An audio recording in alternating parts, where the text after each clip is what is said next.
All right.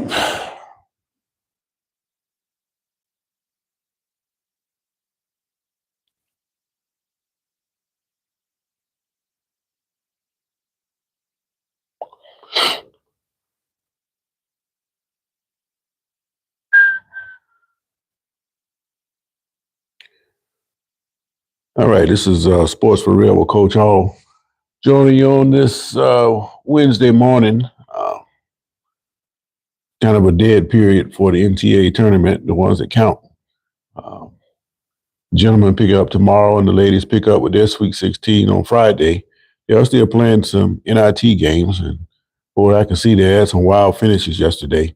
Going back to the other day, USC women took a serious blow when their star player Juju Watkins tore her ACL. It's a hell of a time to tear an ACL because they're number one seed and serious contenders to win the national championship.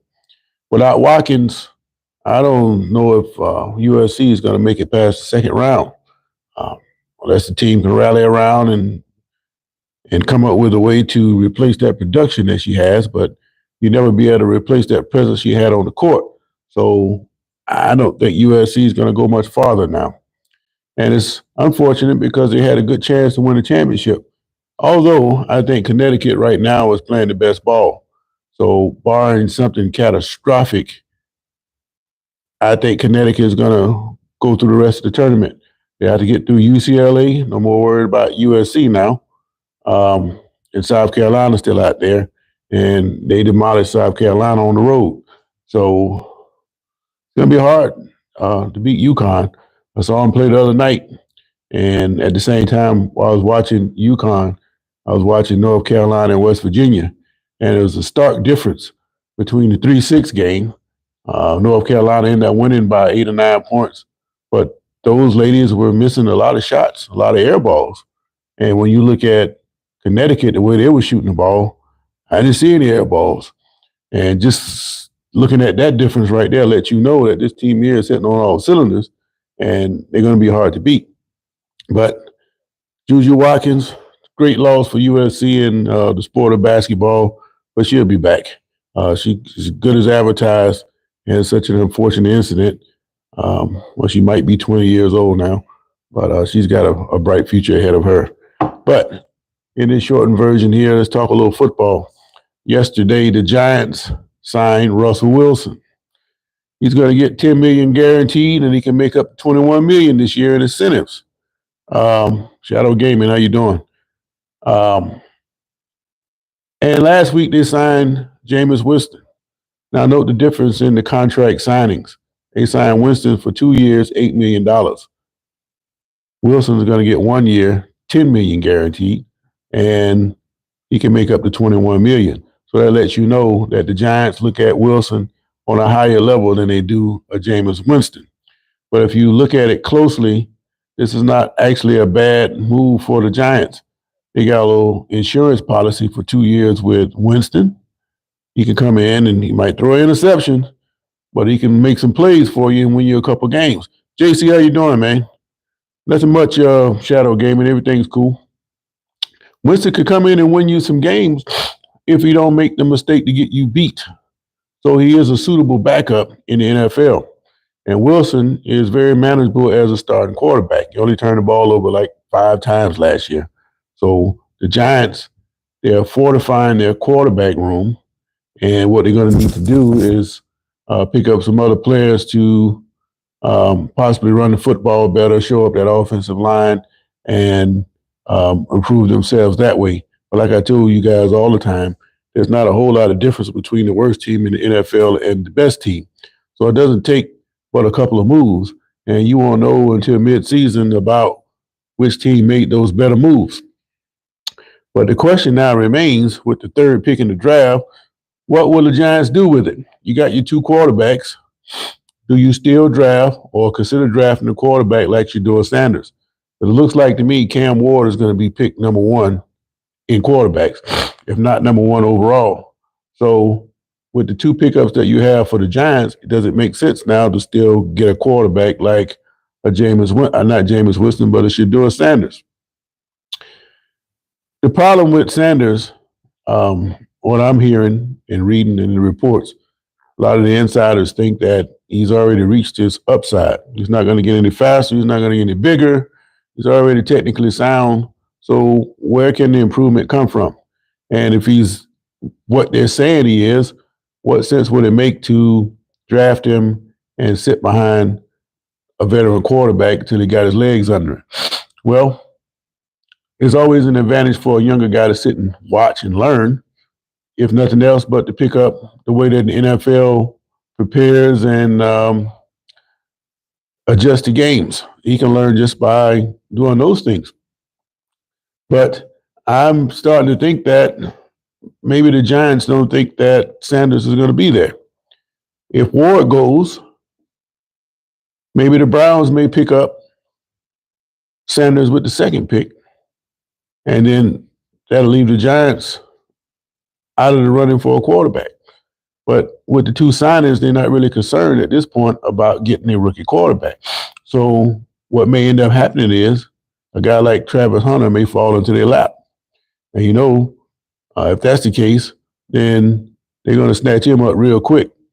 So I'm thinking that the Giants don't believe that Sanders either won't be there or he's not going to be much of he's not going to grow very much moving forward.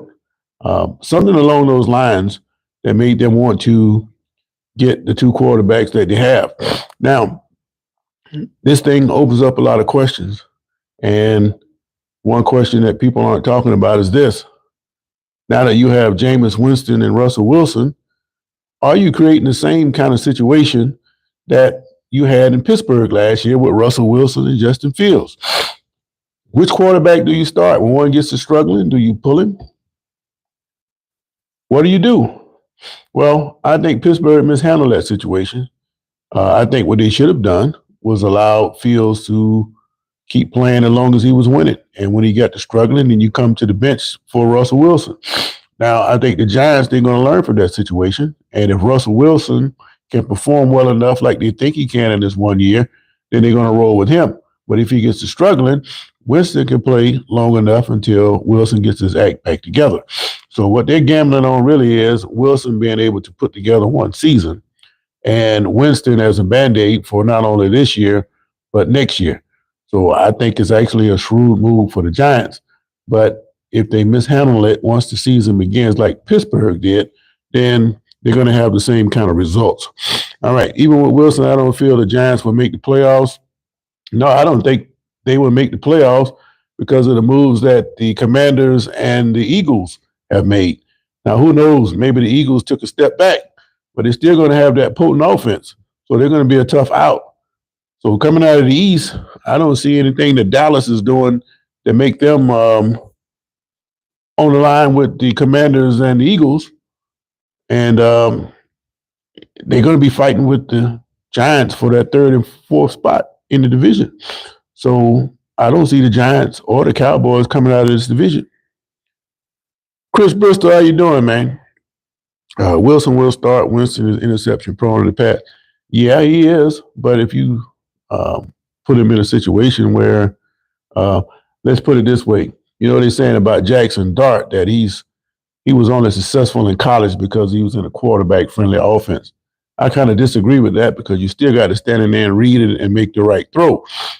So if that's the case, then you can draft an offense for a quarterback like Jameis Winston to be quarterback-friendly in the NFL. So if you can do it in college, it's not much difference in college nowadays from the pros, especially since the pros are copying a lot of things that the college level is doing. Why not draft an offense for a guy like Winston to be successful without throwing so many damn interceptions? That is his problem. If he doesn't throw interceptions, he'd be a pretty good quarterback in the league. All right. Keeping it real, right? Right. And now the Steelers don't have no quarterback. Yeah, Pittsburgh again. They peeing down the leg, and they're gambling on the fact that they hope that um, Aaron Rodgers would sign with them. But Rodgers is also being courted by Minnesota. So he may sign with the Vikings, he may sign with the Steelers, or he might just dance off to the commune and don't play no more. But that's the risk that you ran when you pursued this one particular guy. Pittsburgh probably looked like they might be starting Mason Rudolph again. He was serviceable under the old system, but you remember Pittsburgh has promised a change in the way they're doing things. And to do that, I don't see how Rudolph is going to help that situation. But no, JC, I don't think the Giants are going to make the playoffs either. They're going to need some help injury wise, and maybe the Cowboys can upset one or two along the way. But I just don't see it happening. The Bengals, I'm a Steeler guy if you don't know it, keeping it real. Um, we're going to put something on you no matter what you do. You, the Ravens, the Browns, and anybody else coming this way. Um, just so you guys know, we have to let you guys win. Other teams win the championship every now and then, or people will turn off. You know what I mean? No, just kidding. But no, the offense that the Bengals have is pretty potent. The question is, can you slow enough teams down to make that offense stand out? Now, they scored all those points last year, but they also gave up a lot of points, and it cost them a playoff berth. And it just so happens with an offense like that, it's the kind of team you don't want to play in the playoffs. The only thing that you can hope for in the playoffs is what happened to the Chargers back in '81 when they had to go to Cincinnati, and that wind chill factor was like -41. That's how you slow down an offense like Cincinnati. But you got to come up with a defense to match that offense. Now, I didn't say anything about it, and I don't know why I didn't. But that was great, re-signing your receivers, Chase and Higgins, and then making the attempt to keep that defensive lineman that you have with all those sacks. His name escapes me early in the morning, but you know who I'm talking about. But I think the Bengals stand a chance just like everybody else. But the question is, can you stop somebody? And then that's the question from last year, but you know those questions oftentimes don't carry over because the league changes so much. Now, if this was the olden days, and you know you're going to come back with the same cast of characters, and everybody else is going to pretty much come with the same cast of characters, then you know what you can do. But since things change so much, the Bengals could make all this offensive adjustments and then have a bad year throwing the ball. You never know. So those are questions that won't be answered until the season actually starts. All right. JC says Bengals give all the money to the two receivers. Yeah, they do, but you can get some cheap defenders, and they don't cost as much as offensive guys. Maybe they should. Okay, we got a little war going on here between JC and keeping it real. Well, you know, every team got a little bit more money with the salary cap going up. It's 279 point something million dollars, so everybody's got a little money to spend. Henderson, that's his name. You're right. I don't know if they re-signed him yet, but they're going to try to find a way to re-sign him, and that would be a good decision for the Bengals. But, you know, I didn't have a whole lot of time today. I like going back and forth with you guys. But the question is, should the Giants still go out to Shedeur Sanders? And I see Cam Ward upside is being much higher than Sanders. And I read in the comments from some of these insiders, they seem to be saying the same thing. Sanders might be a better passer now, or wherever he has an advantage on Ward. But Ward, again, he wasn't brought along by his dad. Not saying that the kid can't play. The kid can play. I'm just saying he had to go around to different places and earn his way and keep on building.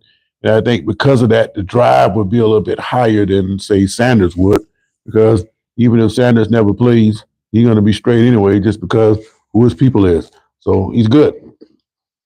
But again, sad news for USC women's basketball. Juju Watkins tore the ACL.